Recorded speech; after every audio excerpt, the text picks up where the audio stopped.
Hello, I'm Chanel. This is Spirited Stardust, and today we are looking at the Threads of Fate Rune Oracle. It's called Sunstone.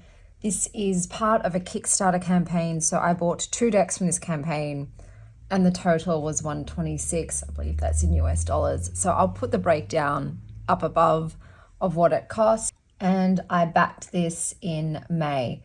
So it's taken about 6 months to arrive. So let's have a look at this one. So because it's part of the Kickstarter campaign, it came with freebies. So we've got this card here, which has information about which card was pulled for me.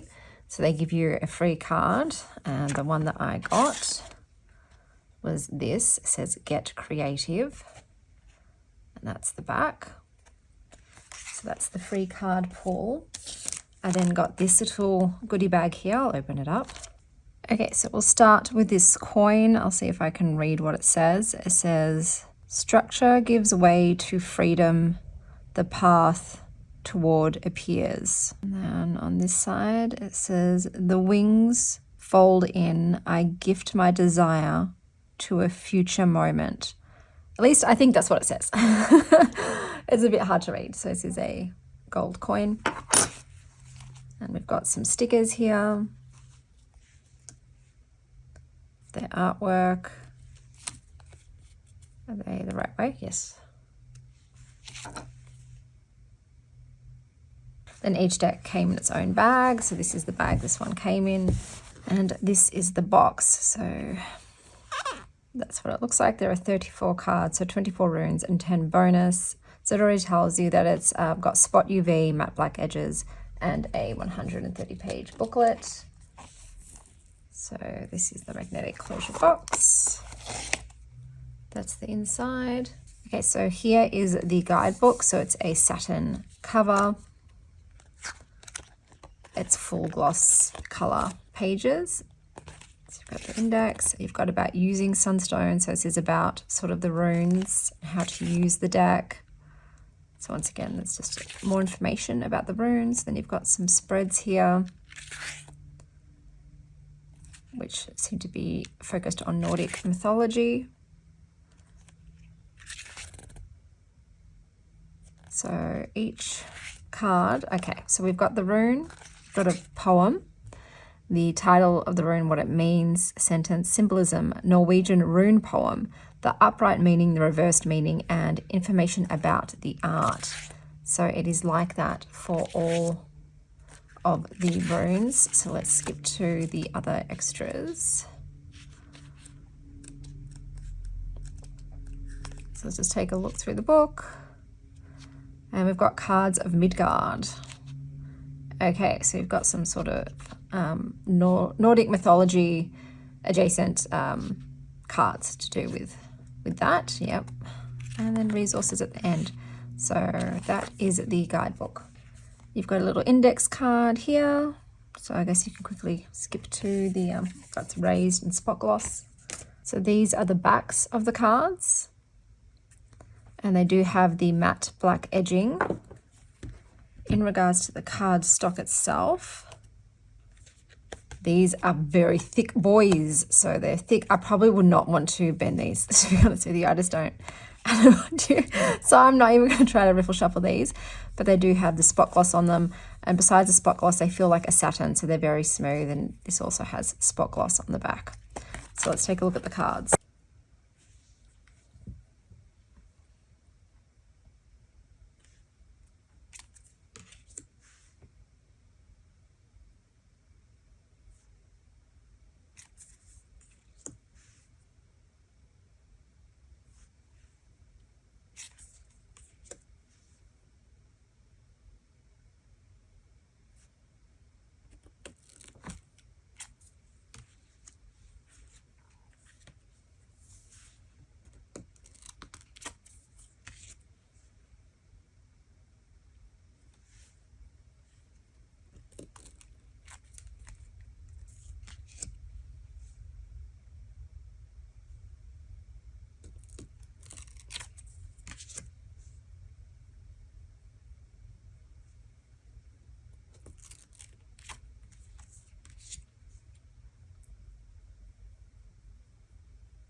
so the cardstock is a 400 GSM cardstock, so it definitely is thick.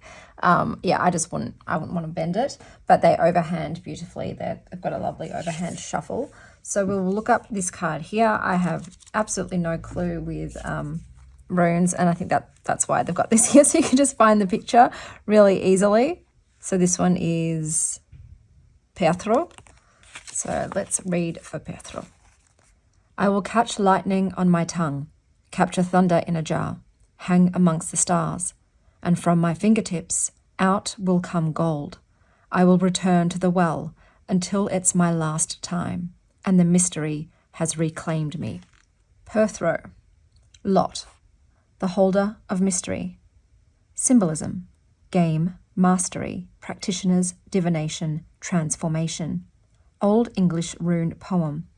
Gaming means play and laughter among the high-spirited who sit merry together in the mead hall. Upright. Flipthrough represents the well of Erd, which nourishes Yggdrasil. It is at this well that we find the Norns, who weave the threads of fate for all who live within the realms of Yggdrasil. The well of Erd is also where Odin received the runes after hanging upside down from Yggdrasil for 9 days and nights, so Flipthrough is very linked to the mysteries of the runes and the birth of Norse cosmology. Flipthrough represents this well, but is also the cup from which the runes are cast. While meaning is often debated, Flipthrough is most commonly agreed on as being a game piece. There is so much held within Flipthrough, as it very much deals with all the mysteries of fate, change, divination, and transformation. It is as if the entire universe was held in a single pair of dice. This lends a lot of nuance and layers to this rune, but a big part of the meaning here can be found within its location amongst the other runes. Finding Flipthrough in the second Aed is significant. The rune most closely connected to the birth of the runes does not come first, but 14th. This is because there's a certain expertise required when intentionally engaging with weird and the fates. Of course, we always find ourselves impacted by them, but to approach the well, to cast the lot, is to do so with intention. We arrive as diviners, seeking answers to our burning questions and insights into the fabric of fate. With skill and purpose, we interface with Flipthrough, honing our ability to follow the intricate threads and read the subtle energies that guide us. This rune encourages us to trust our intuition and embrace the level of comfort and connection that emerges from engaging with the mysteries. It invites us to navigate the gap between what we can know and what remains elusive. It is in this gap that we find balance between professionalism and play. Flipthrough reminds us we will never know it all, so the practice of divination and exploration of life's mysteries should be both heavy and light. Within Flipthrough, we discover a sense of humour around our limitations and a recognition of the vast forces that exist beyond our understanding. It humbles us, creating reverent and respectful relationship with the larger cosmic energies at play. Flipthrough invites us to embrace the unknown with curiosity, accepting the boundaries of our knowledge, while remaining open to the unfolding of greater truths.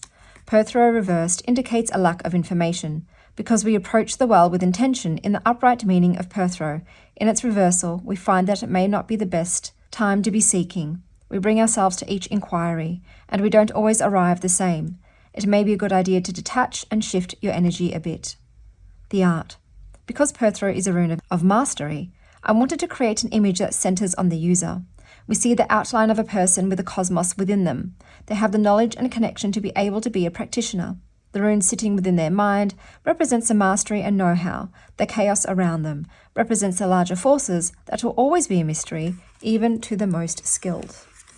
Let's take a look at some pairings. Okay, so this would probably pair well with the tarot deck that comes in this Kickstarter campaign, but I'll show you those two in the tarot video. So for this one, I've just chosen some other ones. So I've paired it here with the Cosmic Visions Tarot. I don't know the runes, so I'm not going to say the runes, but you've got Wheel of Fortune and the Devil.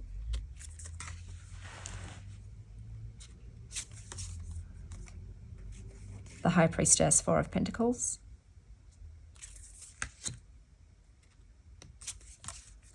Nine of Cups, Father of Swords.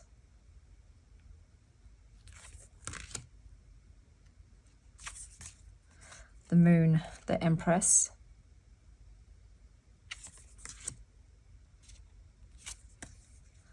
The Hanged Man, Three of Swords. I'll do one more. Son of Cups, Three of Wands. I've now paired it with the Pythonic Tarot. So we have 7 of Wands, 3 of Wands, 7 of Chalices, 8 of Blades, 2 of Blades, Knight of Blades,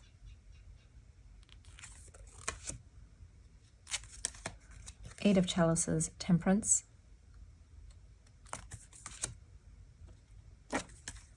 Princess of Blades, the High Priestess. I'll do one more.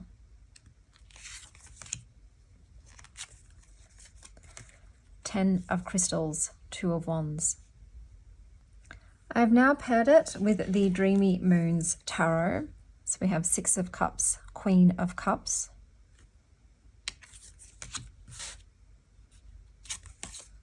the Hierophant, 3 of Cups,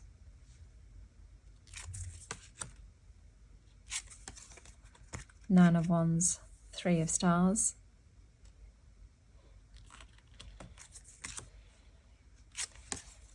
Knight of Stars, 4 of Cups, Verdandi with the Self and the Tower. I'm sorry, there's a weird bird outside right now. 4 of Wands, 7 of Crystals. I have now paired it with the Return of Spirit Oracle. So we have Contact and Immunity,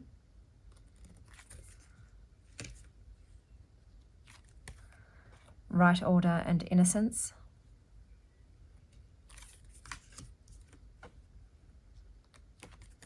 Feline Frequency Shift,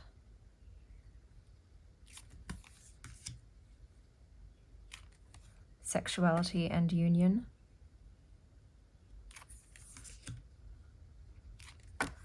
Vibrational Mediumship,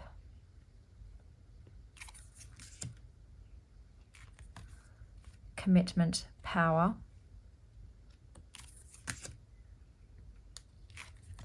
Right Manifest,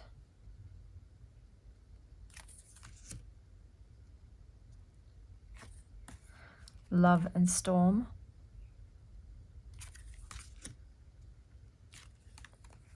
Integrity, Change of Mind, Shifting, Confidence. I will do one more. Upbirthing. I've now paired it with the BuzzFeed Oracle.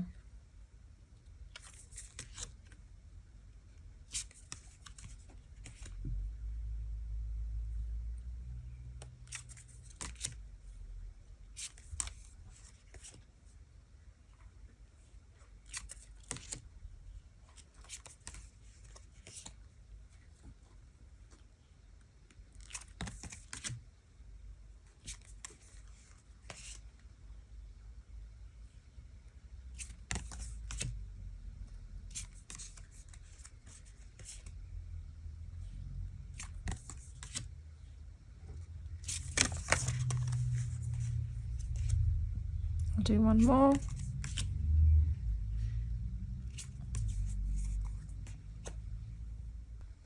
I have now paired it with the Disco Rocks Oracle. So we've got Plenty and Hearken with Bifrost, Sunstone with the World and Prudence, the Empress and the Star,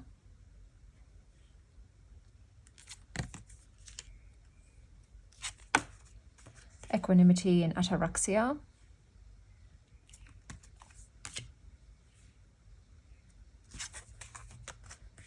Enchantment and Lucid,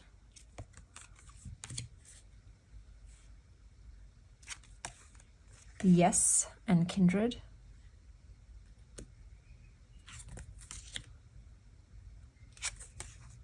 No and the Lovers. I'll do one more. Scintillate and Panacea. Okay, so here we've got Awaz as the rune with the Two of Cups and the Ten of Swords. I've used the Cosmic Visions Tarot for the pairing. So let me read to you from the guidebook first. So, roots reach down into the earth, finding worlds. The branches stretch toward the heavens, grazing stars and reaching the gods. And all the things are woven together into the fabric of being. Ehwaz, yew tree. Stretching in all directions, we find new depths of self. Symbolism. Yggdrasil, expansion, paradox, protection, complexity. Old English rune poem. Yew is the greenest of trees in winter. When it burns, it sputters. Upright. Ehwaz is connected to the world tree within the Norse mythos Yggdrasil. Yggdrasil connects the realms of gods, humans, and the underworld, its branches reaching far and wide, supporting the entire universe. Its roots delve deep into the realms of the dead, and its canopy stretches toward the heavens, embodying the interconnectedness and internal cycle of life, death, and rebirth in Norse mythology. This is the exact energy found within Ehwaz. This rune encompasses a complexity and paradox of spirit manifesting in physical form. This dynamic polarity draws in energy, allowing for deep exploration of the expansiveness of the self. Ehwaz embodies the expander, as it represents the dynamic forces that both pull entities away from each other and bring them together. It holds the essence of all things present in one, highlighting the interconnectedness of existence. This rune serves as a reminder that within the paradox, both harm and goodness can coexist, and multiple truths can simultaneously be valid. Highly impacted by our intention and the way we receive it, it invokes ancestral protection and facilitates a drawing of power from all directions. Ehwaz marks a stage in the spiritual journey where one begins a new journey within their practice. It becomes deeper, and we can feel a change at the foundation of our being. It is weaving in complexity as an integral part of our spiritual practice. Ehwaz asks, how can your perspective and practice expand? What is your relationship to paradox? Do you tend to like things to be simple and easy, or do you make room for all possibilities even when those may seem wrong? There is no reversal for Ehwaz. The art. For Ehwaz, I wanted to create an image of pulling back the veil to the unseen. It is having a high perspective and truly being able to see more than you did before. Okay, so here we've got the Two of Cups. So the Two of Cups is often associated with relationships, often partnerships, but mostly those of a romantic nature. So it tends to symbolize love a lot. And it means pretty much just a very harmonious emotional connection between two people. The Ten of Swords is a card that typically represents ending or a difficult situation coming to a close. It's like the final burden, and then the next step is release. So it also can be one of hardship, betrayal, but the worst is over and you can heal and start to move forward. So this is the 10. It's the final culmination of what you've been going through. And you've reached the point where you can find the strength and support you need to overcome the difficulties. So I would say that this week signifies the end of a challenging period, and that new positive and meaningful connections are coming your way. And with Ehwaz, I feel like the sense of that there's interconnectedness in all things, and that your actions and choices have effects in the world and the people around you, and to focus on those positive connections so you can let go of the difficulties and move forward with a sense of unity and understanding. So that's kind of what I'm a bit thrown, because I do need to obviously learn about the runes more and actually get the kind of gist of what the core meaning of that rune is. But that's just my quick off the cuff reading for the week ahead. Until next time, stay wild, Star Child.